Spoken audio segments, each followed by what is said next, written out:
Thanks for attending the talk. It's the last talk of the session, so I appreciate you still sticking around. My goal for this talk is not to hear anyone snoring, just after lunch. Okay, so just to introduce myself, my name's Farhana. Working at Google. I'm one of the engineering managers in the cloud healthcare organization. My team is specifically focused on solving this problem, basically bringing production-ready ML stack on top of EHR and healthcare data. So this is a topic close to my heart. Okay, so we'll start diving in.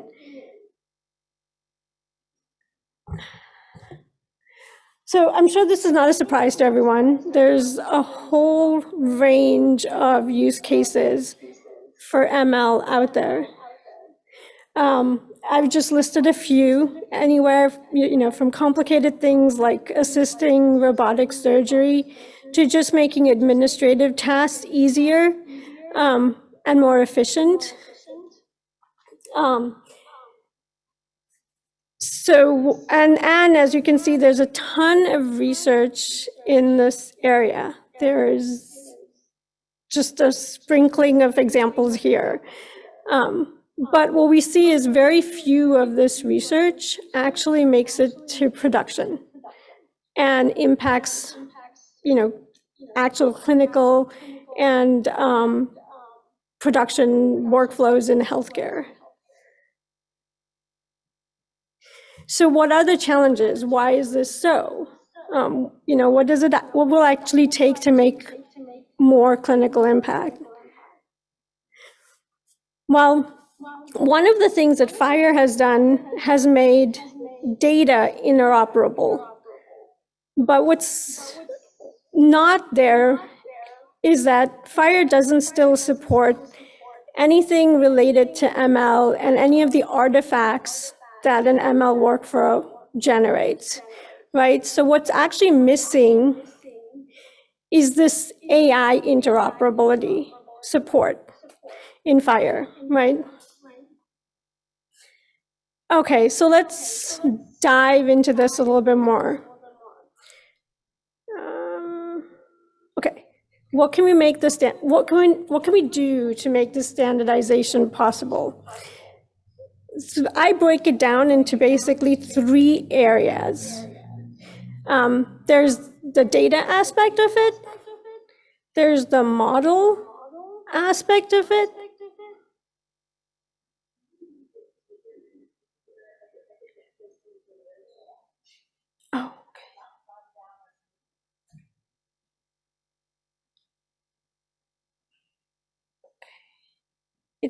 it's muted here. Okay.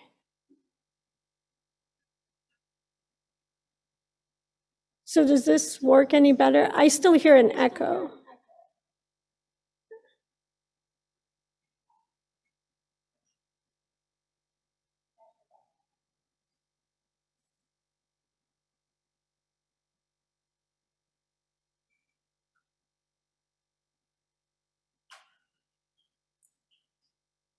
I wasn't sure if I was just hearing an echo. That might. There you go. Okay, so is this better? Okay, great. Okay. All right, sorry about that. Technical difficulties. Okay, so what can make standardization possible? As I said, break it down into 3 groups. There's the data aspect, there's the model aspect, and the deployment aspect. So the things that we need on the data side are canonical paths that take EHR data and transform it to training data. The other aspect of this is also transferring all the artifacts that an ML workflow actually produces. So this is, model metrics and so forth. The model aspect that's critical for this interoperability is this canonical sort of understanding of a model. So right now, or to date, what tends to happen is each institution has its own processes for generating a model. I see some nods in the audience, so it's good that there's I'm validating, but there's not a common sort of canonical sharing of this. What does the model do? Can we understand it? So that's one thing that's missing. That's another thing that's missing, and also a seamless production or promotion of models for actual, practical use. And part of that is the deployment story. Sort of how do you deploy a model such that you have seamless EHR integration and continuous monitoring of your actual inference results, live. So these are the things that are sort of the open areas. Okay, so now, I know this is kind of a busy slide, but let's just unpack it a little bit. Basically, there's a lot of stages to building a model. And you can divide them up into 3 main steps. The first row is sort of just the model architecture development, right? The second row is actually calibrating what the model is producing and validating that it actually works in practice. And then the third row is sort of generalizing this model. So, yes, we can validate the model with retrospective data, but does it generalize to new situations? So there's those are like the 3 blocks of the main blocks of development. What a lot of so there's parts of it are automated by some of the technology stack. Part of it is assisted by like UIs and so forth. But if we actually look into this a little bit more, what is actually being generated on these workflows? If you look at the green section there's a whole range of steps that generates metadata. And when we do evaluation for each of those steps, we generate metrics, right? All of that needs to go somewhere in order to be actually used. And generally goes into, this is all sort of what we call model metadata, right? Ideally, we want this to go back to a FHIR store, sort of, connected with your original data. So if the data came from FHIR, from an EHR, you want these things to connect back to that data, right? And then when you're actually using it in prediction, you want to be able to join this data with live data for inference and then generate your predictions, right? So this is sort of like the whole story. This sort of creates a bigger story than just like your model development processes.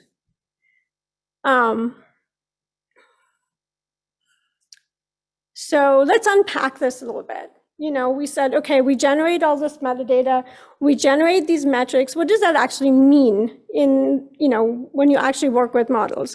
Okay, so the first thing is sort of, what are your inputs? You have inputs such as EHR, images, genomics, and at the other end, you have this whole sort of graph and a bunch of numeric algorithms that generate labels, right? Well, there's a whole bunch of things that actually have to happen in the center of this to take these records and raw data and create numerical entities that actually run through these algorithms, right? That's the big question mark. So that's the first thing we'll look at. But even before looking at that, some of this data doesn't even have standards yet. So things like the social data from social networks and wearables, that doesn't even right now have a standard. So it's not even interoperable today, right? So that's the first problem. Now going to the next thing, let's talk about that big question mark we saw in that last slide, right? Let's take just one type of data, the EHR data. Now, what you see on the right is, what you see on the left is FHIR data. So that's actually what it looks like, right? JSON, FHIR records look like that. What we actually wanted, what do they actually represent? They represent sequential events that are happening in your EHR, right? So the first transformation is taking this data. So it's sequential data plus some categorical data, so like demographics and diagnosis conditions and all that, right? So you're unpacking or unnesting, however you want to think about it, the records, the data in the records, and creating these types of like sequential event data, joining it with categorical data, right? Okay, it's not quite as simple as it sounds, really, because there's a whole bunch of steps that go into the process here. You have to normalize codes. You have to figure out, what kind of time bucketing makes sense for your problem space. What are, do you have outliers? Is there sparse data? Do you normalize? So all of this actually has to happen before that data is ready for training, right? Well, what happens as a result of this? All of this internals generate metadata.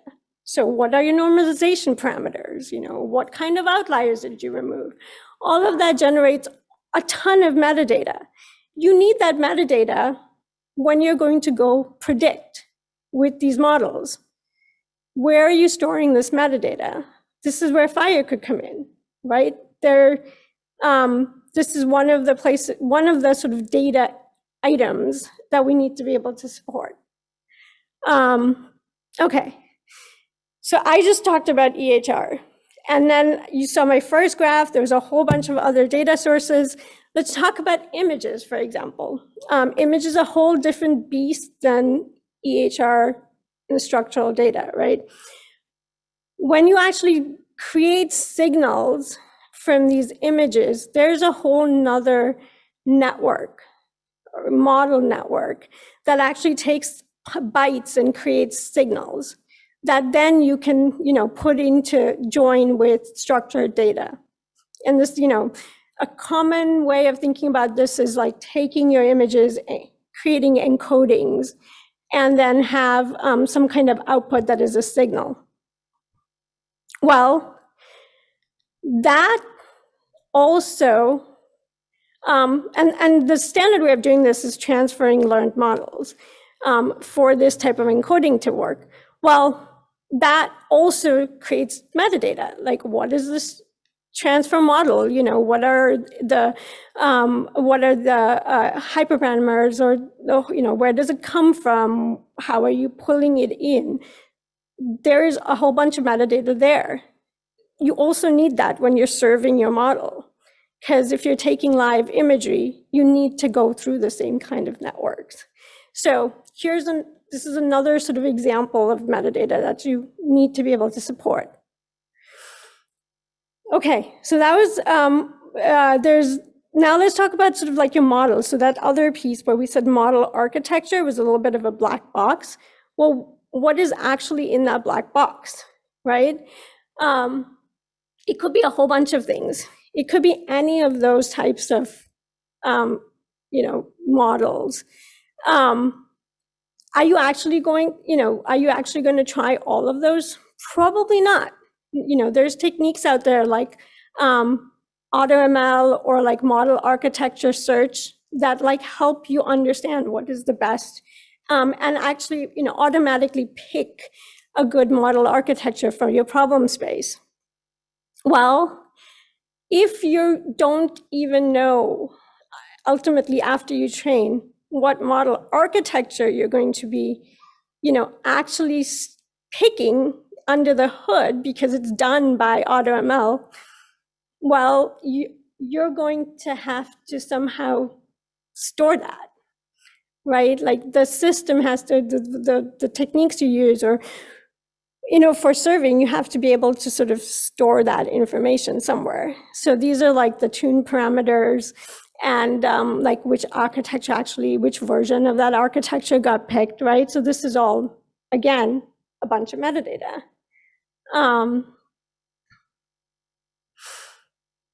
Okay, so we talked a bunch about like all the types of metadata that is getting produced just by the training aspect of it.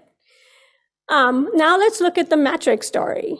We said metadata and metrics. So there's, at each of the different stages of model development, there's different types of metrics that are actually being generated. So let's take a deeper dive into that.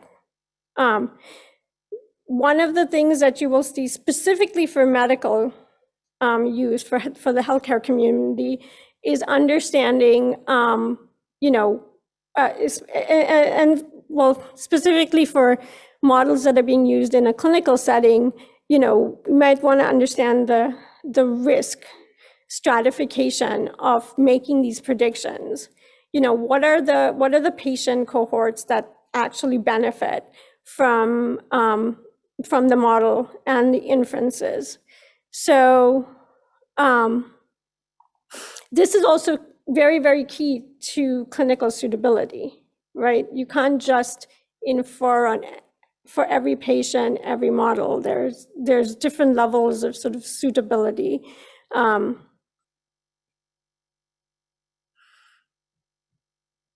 see. Okay, so this takes calibrating across cohort stratifications. This is basically a technique where you slice your data, slice your patient population into different cohorts and understand how the model actually performs on these different cohorts. And when should this happen? So what is actually involved in this process? Well, you need both your validation data sets and they need to be statistically similar to your training data sets in order to do this type of evaluation. So if that's a requirement, and sometimes you also need to do some retraining in order to compute confidence scores. So if that's a requirement, you may actually need to do this right at the time of model development. So you need to have this process of calibrating risk as part of your model lifecycle. That means that as part of your model lifecycle, you need to persist. You need to generate these metrics and persist them because you may not be able to do it again properly. And then the other aspect of this is just the whole clinical validation, being able to do retrospective studies, understand metrics generated when you're doing shadow predictions, when practitioners are actually looking at the results of the model and giving feedback. This is all, again, part of your metrics. Okay, so we talked about metadata generated during model development. We talked about the metrics that are generated during the development process. Now, you've developed a model, you actually want to be able to deploy this in a way that you can service live inferences, right? So when you're inferring on the inference side, on the prediction side, you have inputs that are like live patient data or member data, and outputs are your model inferences. That's it, right? That's all you need. Well, I wouldn't be asking the question if that was actually it. So no, there's a whole bunch of other things here, right? You have to, like we said, you have to understand patient suitability for inference. And this takes all the training data distribution, statistics, the metadata, the calibration results in order to actually make this assessment during inference step. And you also need per patient confidence scores, because your patient data may lie at different, may not be like right at the center of your training data distribution. It may be like on an outlier. So you need to understand that the confidence for that inference may not be as high as if your patient was smack dab in the middle of your training data distribution. So you actually also are producing like per patient confidence or per inference confidence scores. So this all implies that you have your FHIR store, but you also kind of need this ML sidecar to go along with it in order to serve, inferences at the time of, when your model is deployed. Okay, well, what are we forgetting? There's one more thing here. And as you can see in the title, kind of gives it away. There's this whole thing called ML ops, right? Okay, what is this? I'm sure you guys have heard of this. It's sort of like a, kind of faddish term right now, but essentially, if you've done any AI development, you know that the AI tech stack is probably like involves the most churn of any other, tech stack today. So how do you shield your live deployments for this like ever churning tech stack? Well, that's where MLOps comes in, right? You have to shield, it helps you shield your deployment from this sort of ever changing tech underneath. So really what does this mean? This means that you have all this input, you're going to do all this, work for your development, data involves the data processing, everything we talked about, but you're actually going to deploy the model in some kind of an ML pipeline. This is the picture here is actually from the Vertex pipelines that we support in cloud. But this is where the MLOps story comes in. You actually need a pipeline that's like an execution graph that has very well-defined components that take care of the different steps of your, model training, evaluation, and related processes. Now, as part of this MLOps story, you also, usually there is a metadata store that comes as a package. So that's where when these pipelines run, they store all this data in this metadata store. And they push models to what's called a prediction service, usually. It's kind of a standard name. So you are now, you have a tech stack that keeps your sort of the concepts of your model architecture, your evaluation, so forth, packaged as a pipeline that then has support for a store and a service for deploying your model and predicting. So we take the picture we saw initially, right? This was like all your model processes. Now, what does that actually translate to? It's instead of just the common model processes that are involved in a bunch of the research, we have sort of evolved to a common AI development stack where you are running these models, training them, evaluating them, so forth, in some sort of a canonical ML pipeline. The inputs come from like, say, FHIR, DICOM, other sort of standards-based stores. It produces model metadata, resides back into a store with references back to FHIR. And those references are part of like the missing picture, in the current FHIR standards. And then now your model is actually getting persisted in a prediction service that joins seamlessly with data that comes in from FHIR and giving you the predictions. Of course, there are other challenges I haven't even raised yet.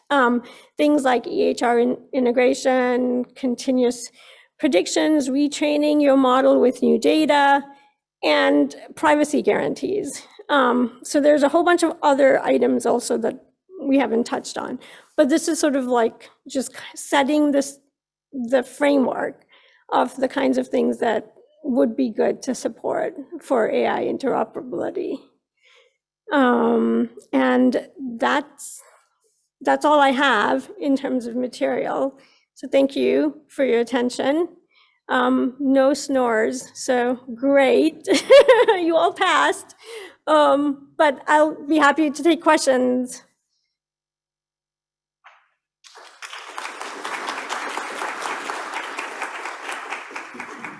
Okay, I see over here, Patrick is first. Yes, I had just a quick question. How does the metadata store compare or contrast with predictive model markup language? Because that's used a lot in machine learning AI. So, so the language is sort of probably just like semantics, sort of how you persist it. It's sort of like the language, but you actually need like some kind of like 24/7 store that is able to serve up your metadata and in whatever, you know, format is necessary, right? So maybe the format is that, you know, I don't think, so I'm not necessarily talking about a specific format for the metadata. I think right now, a lot of the different AI pipelines and sort of have their own native formats. We haven't really standardized on that yet. So there's the question of format versus like the technology that actually stores the data, serves it up, and is able to like, you know, service that 24/7. Does that clarify?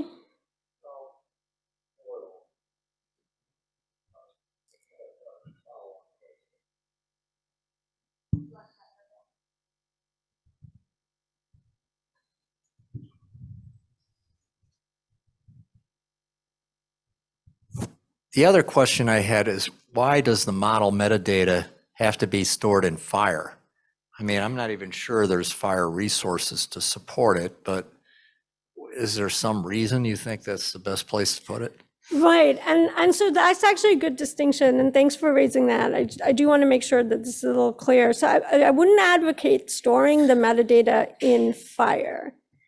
Because of the intricacies of all the metadata that you saw, right? There's just too much, and there's a lot of churn in that. What I would say is that we need to be able to refer back to that metadata from FHIR. So, for example, if you have a training cohort that was made up of certain patients, the fact that those patients were in a training cohort, or if you made live predictions, the fact that there were certain confidence scores or certain type of training distribution that led to those predictions. So you want to be able to refer back from something like, you know, like a store like FHIR, but not necessarily store it in there. Hi, great presentation.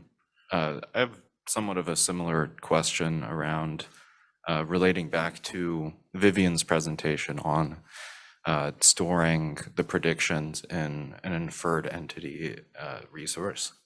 Do you see this as the future for AI development and metadata storage? Yeah, I mean, I think that's